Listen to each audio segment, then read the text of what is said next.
शांति, कल रात को मैंने तुम्हें कुछ बात समझाई थी, याद है ना तुम्हें? ओ प्लीज रवि, अब तुम ना सुबह सुबह शुरू मत हो जाओ। मैंने सिर्फ इसलिए बोला था कि तुम्हें याद है या नहीं, लड़ाई करने के लिए नहीं बोला था। वाह, ये तुम्हारा अच्छा है। मतलब चिंगारी खुद लगाओ और इल्जाम मेरे ऊपर दो।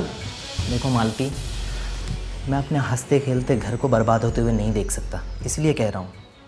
तुम्हें पता है बाहर तुम्हारे और अमित के बारे में लोग कैसी कैसी बातें करते हैं। वाह, तुम्हें बाहर वालों की तो परवाह है, उनकी बातों पर विश्वास है, पर अपनी बीवी की बातों पर नहीं। और बाहर कोई क्या कहता है क्या नहीं कहता, मुझे इससे कोई फर्क नहीं पड़ता। मुझे फर्क पड़ता है कि मेरी प्रिया का भविष्य कैसा है।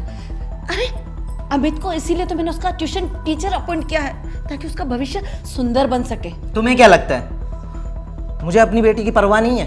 तुमसे ज्यादा परवाह है, इसीलिए बोल रहा हूं। कल से अमित का इस घर में आना जाना बंद। अरे कोई लेडी टीचर रख लो जो प्रिया को पढ़ा सके। रवि, तुम समझते क्यों नहीं हो? बस एक बार बोल दिया ना, बस। बाय बेटा। Bye daddy.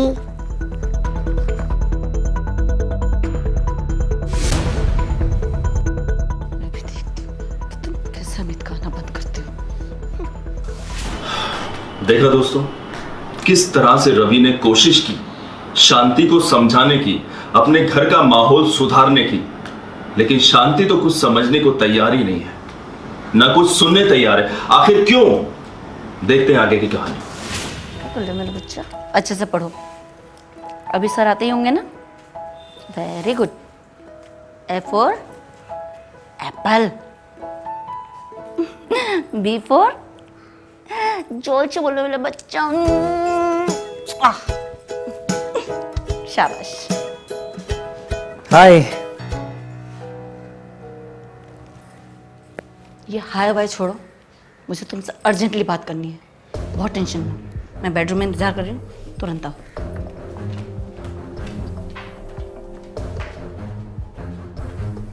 हेलो बेटा, आप कैसे हो बेटा?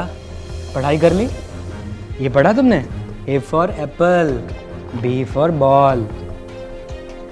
और सुनो, मैं मामा से मिल के आता हूँ, तुम पढ़ाई करो, ठीक है बेटा?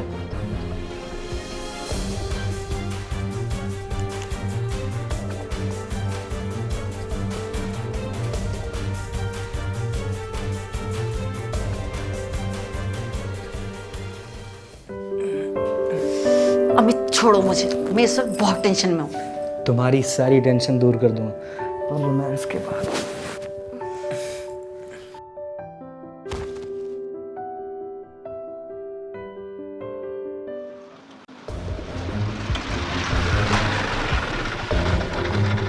कितना हो गया भाई?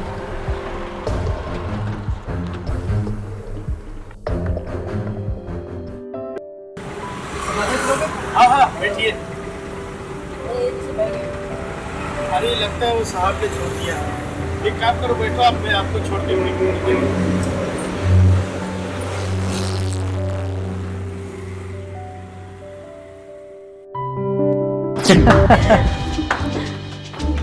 पता है ना तुम्हें कैसे करना है?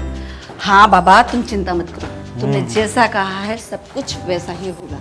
बिल्कुल सही। प्रिया, प्रिया कहाँ गई? अरे बाहर खेल रही होगी, इतना परेशान क्यों? ऐसा नहीं, वो कहीं नहीं जाती। प्रिया, प्रिया, प्रिया, तुम खड़े खड़े क्या देख रहे हो? आवाज आ रही है उसकी, जाके बाहर देख जाओ। अरे खामा परेशान हो रही है यार, खेल रही होगी वो। अरे वो छोटी सी बच्ची, वो बिना बताए कहीं नहीं जाती है। तुम जाओ, जाके देखो ना प्लीज उसे। प्रिया, प्रिया, प्रिया।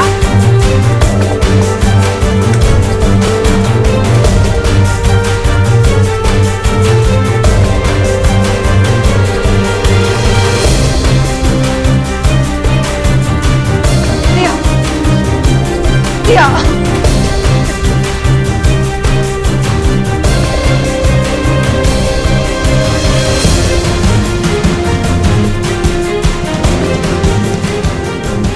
मिली कहीं पे? मुझे भी कहीं नहीं मिली। उसकी बुक भी यहीं पे। वो इतनी छोटी सी बच्ची कहाँ जाएगी? अमित इतनी छोटी सी बच्ची कहाँ जाएगी? तो तुमने अच्छे से ढूंढा नहीं होगा ना? पड़ोसियों से पूछो ना, शायद वहाँ हूँ। तुम पूछ के आओ ना, मैंने इधर भी देखा, सब जगह देखा, मुझे नहीं मिल रही। Please please please please please जाके देखो ना, के लेके आओ। प्रिया प्रिया प्रिया, हे भगवान हे भगवान हे भगवान, मेरे प्रिया को कुछ मत करना, उसे सही सलामत रखना भगवान, प्लीज भगवान, मेरे प्रिया को सही रखना, मेरे प्रिया मिल जाए। प्रिया कुछ होता नहीं, कहीं नहीं मिली प्रिया। उसे कहीं कोई उठा के तो नहीं ले गया? कोई किडनैप तो नहीं करके ले गया? कौन ले जाएगा यार? क्या पता, मेरे मन में बहुत गलत गलत ख्याल आ रहे। प्लीज प्लीज कुछ करो ना, तुम रो मत। प्लीज नहीं, ऐसे कैसे नहीं रो मेरी बेटी, प्लीज प्लीज प्लीज प्लीज, उसे कैसे भी लाके दो, मुझे लाके दो ना अमित, खड़े मत रो प्लीज, मेरी प्रिया को लाके दो अमित, कुछ करो।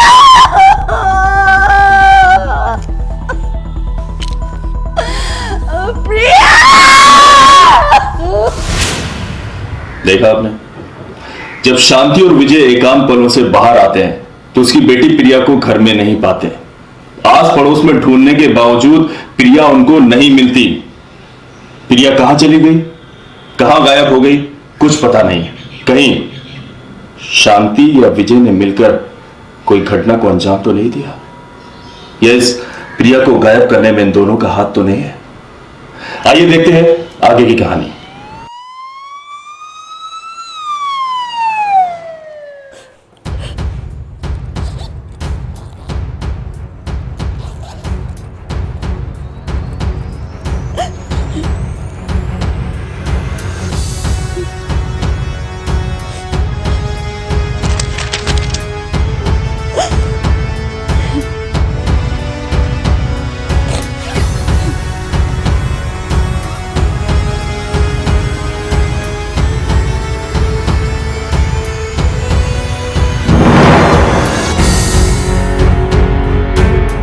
हवलदार, सर।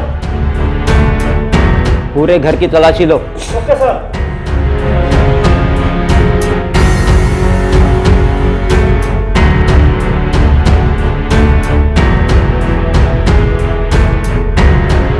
बड़े ताज्जुब के बाद आपके घर पे होते हुए आपकी बेटी का किडनैप हुआ और आपको पता भी नहीं चला? कहीं किडनैप आप दोनों ने तो... ये कैसे बात कर रहे हैं आप? आप जैसा सोच रहे हैं ऐसा कुछ भी नहीं है। मेरी बेटी मेरी जिंदगी थी, इसके बिना जीने के बारे में मैं सोच भी नहीं सकती। यही तो समझ में नहीं आ रहा है कि आप अपनी बेटी को इतना चाहते थे और आपकी बेटी का किडनैप हुआ और आपको पता भी नहीं चला। सर मैं आपको सब कुछ बताता हूँ। इंस्पेक्टर साहब, सारी हकीकत मैं आपको बताता हूँ। आप कौन? मैं उस बदनसीब बच्ची का बाप हूँ जिसे इन दोनों ने अपनी मौज मस्ती के लिए मौत के घाट उतार दिया। ये तुम क्या कह रहे हो रवि? क्या कह रहा हूँ, क्या कह रहा हूँ? इंस्पेक्टर साहब, यही है वो दो। इन्होंने ही मेरी फूल जैसी बेटी को मौत के घाट उतार दिया अपनी मौज मस्ती के लिए। रवि, ये तुम कैसे बातें कर रहे हो? कुछ कहने से पहले सोच तो लिया करो। भला मैं अपनी ही बच्ची को अपने हाथों से कैसे मार सकती हूँ? जब शादीशुदा औरत को किसी और से इश्क हो जाए तो अपनी बच्ची को क्या, अपने पति को भी मौत के घाट उतार सकती है। इंस्पेक्टर साहब, मैं बोल रहा हूँ, आप इन्हें गिरफ्तार कर लीजिए। हवलदार, इन दोनों को अरेस्ट करो। चलो चलो तुम लोग। सर, ये आपका बैग मेरा ऑटो में छूट गया था, ये लीजिए। क्या बकवास कर रहे हो? कौन हो तुम? ये बैग मेरा नहीं है। क्या झूठ बोल रहे हो साहब? मैंने आपको 3 बजे के करीब यही तो छोड़ा था मैंने। मैं तुम्हें जानता नहीं, आज मैं ऑटो से कहीं आया गया ही नहीं। ये बैग मेरा नहीं है। रवि, ये बैग तुम्हारा ही है, तुम झूठ क्यों बोल रहे हो? अरे ये बैग मेरा नहीं है, मैं आज ऑटो से कहीं गया ही नहीं। इंस्पेक्टर साहब, ये मुझे फंसाने के लिए झूठ बोल रहा है। मिस्टर रवि, सच सच बताओगे या हवालात में सब कुछ कबूल करोगे? बताओ सच सच क्या है? इंस्पेक्टर साहब, मैंने ही प्रिया का किडनैप करके उसको मौत के घाट उतारा है। क्या?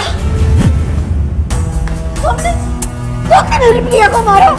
क्यों मारा मेरी बच्ची देखो वो तो छोटी सी थी, उसने क्या बिगाड़ा तुम्हारा, क्यों मार चिल्लाओ मत। तुमने खून किया है प्रिया का, तुम्हारी करतूतों का नतीजा है ये सब।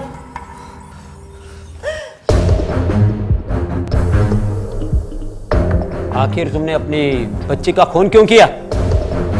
इंस्पेक्टर साहब, सच तो ये है कि मैं प्रिया को नहीं मारना चाहता था।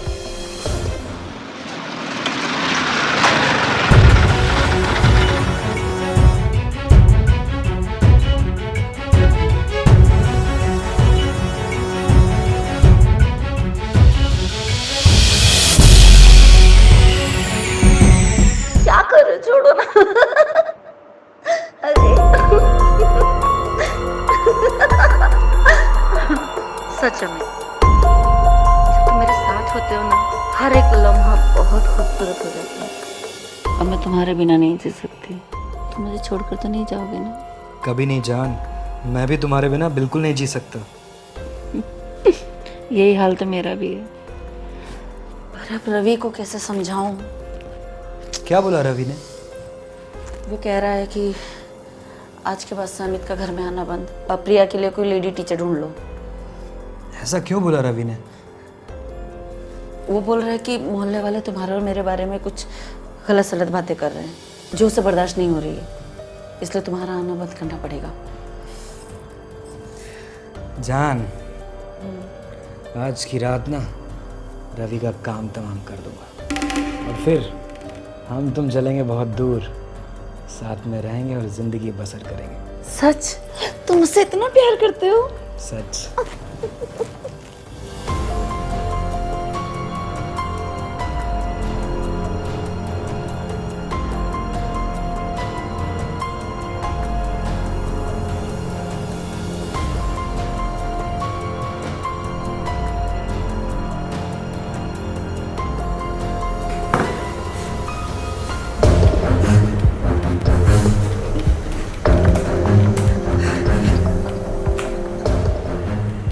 मैंने तुम्हें जिंदगी से ज्यादा चाहा था और तुमने मेरी चाहत का ये सिला दिया। मोहल्ले वाले बोलते थे तो मुझे उनकी बातों पर यकीन नहीं आता था। आज मैंने खुद अपनी आंखों से देख लिया तो मेरे पैरों तले जमीन खिसक गई।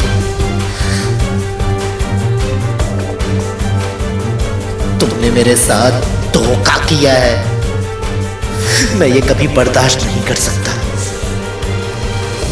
मैं तुम्हें तुम्हारे किए की सजा जरूर दूंगा, और ऐसी सजा दूंगा कि जिंदगी भर तुम भूल नहीं पाओगी, नहीं भूल पाओगी।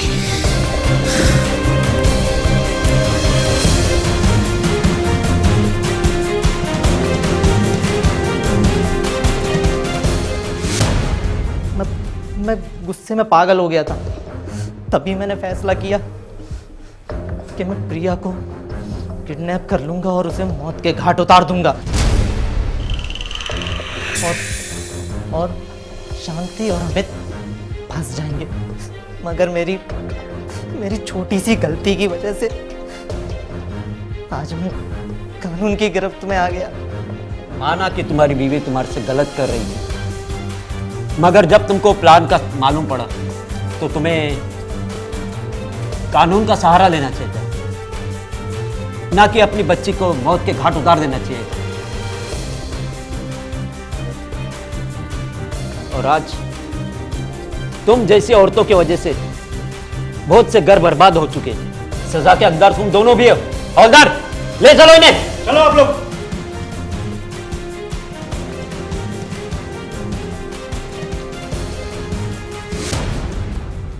देखा दोस्तों, किस तरीके से रवि ने अपने घर की खुशियां बचाने की कोशिश की, शांति को सही रास्ता पर लाने की कोशिश की, लेकिन जब रवि ने शांति और विजय की बातें सुनी तो अपना आपा खो बैठा और अपनी बेटी का कत्ल कर दिया। बस एक छोटी सी गलती की जिससे रवि कानून की गिरफ्त में आ गया। रवि चाहता तो शांति और विजय को कानून की मदद लेकर सजा दिलवा सकता था, लेकिन कहते हैं ना कि जब प्यार नफरत में बदल जाए तो कुछ नहीं दिखता, और आदमी ऐसा क्राइम कर बैठता है कि जिसकी आप कल्पना भी नहीं कर सकते। तो दोस्तों, कैसा लगा आपको ये एपिसोड? आप लोग इस चैनल को सब्सक्राइब करें एंड लाइक एंड शेयर करना बिल्कुल ना भूलें। मिलते हैं हम अगले एपिसोड में नई कहानी के साथ। तब तक जय हिंद, जय भारत। नाफे खान आपसे अलविदा लेता है।